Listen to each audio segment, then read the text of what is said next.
It's really an interesting question when you think about it.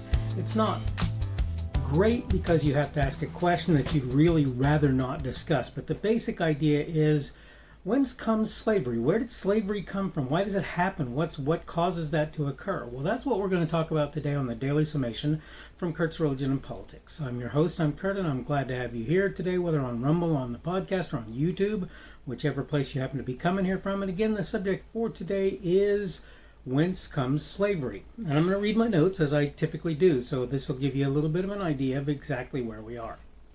It's certainly true there are people who find themselves in slavery as at least a partial result of cruel, senseless men assuming mastery over them. That said, did you ever ask yourself the question, why this type of people, not that?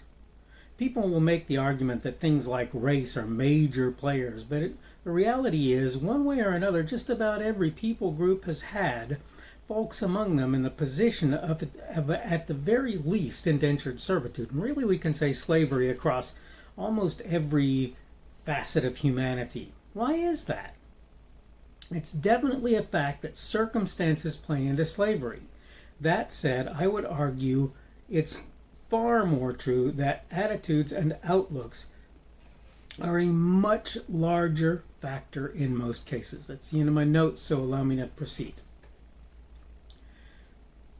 It's my belief that one of the things that has made the United States the country that it is at this time is a fierce independence on the part of its people. And I believe that's as true for black folks in the United States as it is for white folks in the United States. I think that the reason that black folks moved from slavery to not being enslaved anymore was certainly partially the result of a bunch of us white folks saying that ain't cool, it ain't right, and we don't do that. But it was also the result of a lot of black folks who said, we ain't doing this, we're not doing this. We're not going to be there. We're not staying in a position of servitude or slavery or whatever you want to call it. I believe that what happened was attitudes changed and people said no. And I believe Martin Luther King Jr., the Reverend Martin Luther King Jr., is a perfect example of this. He wanted to do things through nonviolence. But, you know, if you had asked Martin Luther King Jr., is it better to live on your knees or die on your feet? I'm pretty sure he'd have agreed with the die on your feet idea. I think that's pretty much the way of things. And I think that what happens in most cultures where slavery becomes an accepted thing, or becomes a thing that happens, is that the people in those cultures are not trained to be that fiercely independent human being that refuses to accept shackles. I think we're coming back around to the place where people in the United States are more willing to be shackled than ever before. But what I'm saying here is really very, very simple. I think that when people realize that this group of folks will not be dominated, will not be dealt with in the way that other, cultures are, where they allow you to take them hostage or whatever, I think that what happens is people say, leave those guys alone, they're not worth the trouble. I think if more people in Africa had used whatever tools were at their disposal, regardless the mechanization of the West, which wasn't really all that great at the time of slavery, well, that's the first thing I'll say. People don't realize this. But we've become way, way more technologically advanced within the last probably 50 or 100 years, which is post-slavery, than we were during the time of slavery, right? And so you have people arguing that there were fire sticks or whatever you want to call them, guns, right? And that people in Africa didn't have those tools.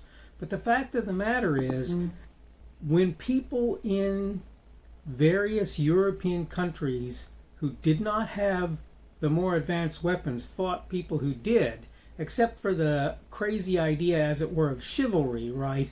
Most of those people actually could do as good a job surviving. And if you look at what happened, for example, with the Vietnamese, and I will argue that there were constraints placed on American soldiers who were there, But if you look at what happened to the Vietnamese, you'll see it there too, where they dug tunnels and used paths outside of the country and just various things that they did in order to make it possible. You'll see that it really became, and Afghanistan was the same way, by the way, found various ways to use guerrilla tactics that damaged the former Soviet Union pretty heavily, right?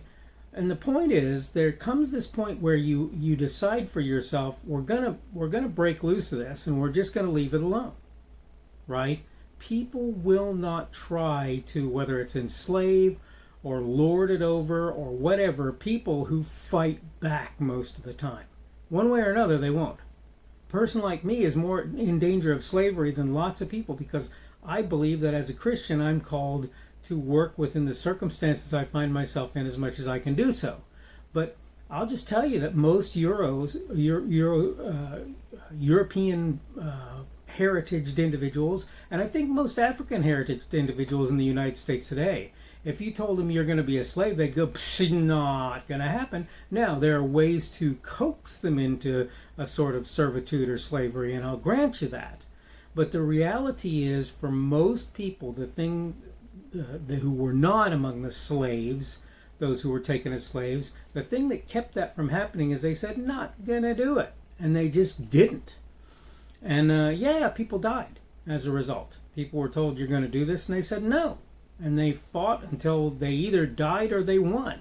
Or at least they caused the people who were trying to take them over to realize that that wasn't going to happen. And again, this includes both slavery and the subjugation of a people group, and of course there are times that that's ended in humiliation, and people have found themselves under the boot of another country. So, for example, as I've said before, Korea, slightly after or before World War II, found itself under the jackboot of Japan, right? And that's just how that was. Well, I'm not saying they didn't try to fight, but I am saying that the Japanese managed to win, quote, win the day in that case, right?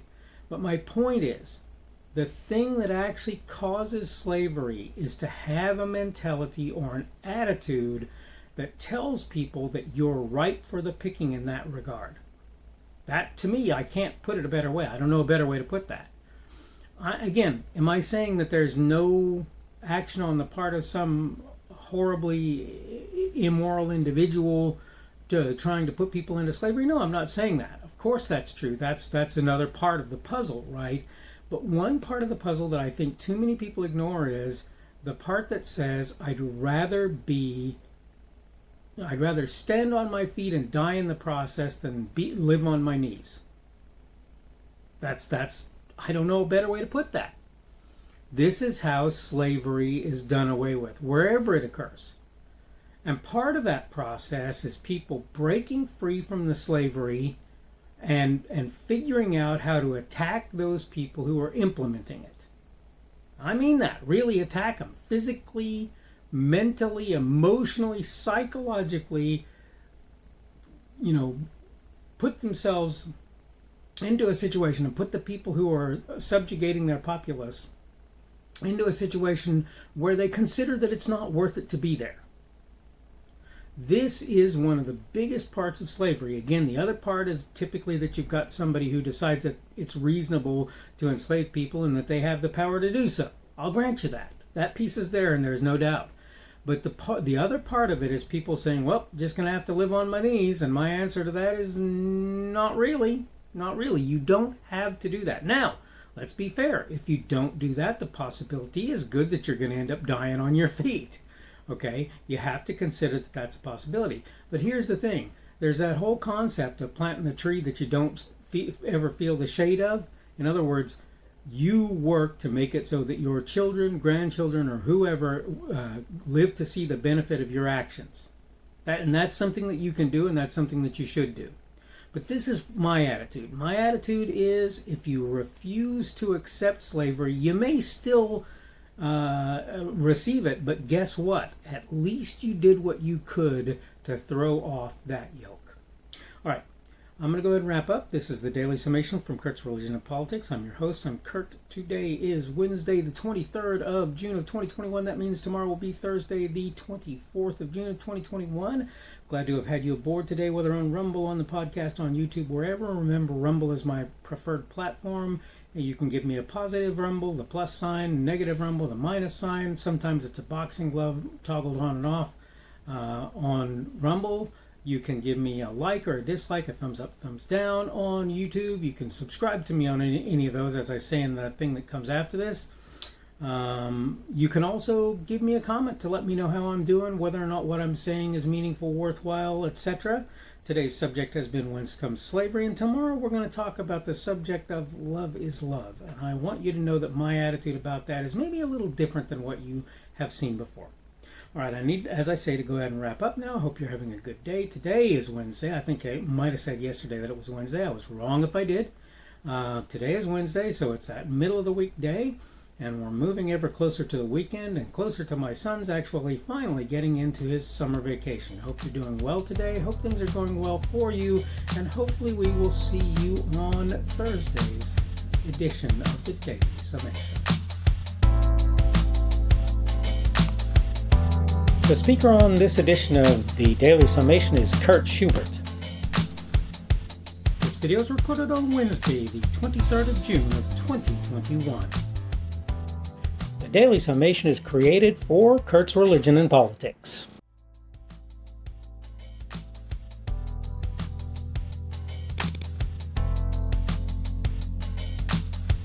Thanks for watching this edition of the Daily Summation from Kurt's Religion and Politics. I hope you found it entertaining or instructional, or maybe both. If you want to see more from me, you can go to blogs.kpschubert.com. That's blogs.kpschubert.com.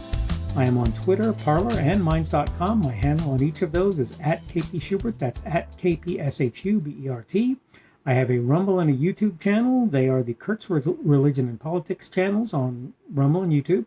I have a Facebook page. The Facebook page is Kurt's Religion and Politics as well. I am on Patreon. If you want to support me, that's one of the better places you can do that. And you will find me at Kurt's Religion and Politics on Patreon. I have a podcast. The podcast is podcasts with an S, .kpschubert.com. That's podcasts.kpschubert.com. I think you should be able to find me with relative ease on Apple Podcasts, Google Podcasts, and Spotify as well. The best way I find to do that is to look for Kurt's Religion and Politics. You can try to use the Daily Summation. I find that it doesn't work as well as a general rule, but you can always try that. I'm glad to have you aboard today, and hopefully we will see you again tomorrow.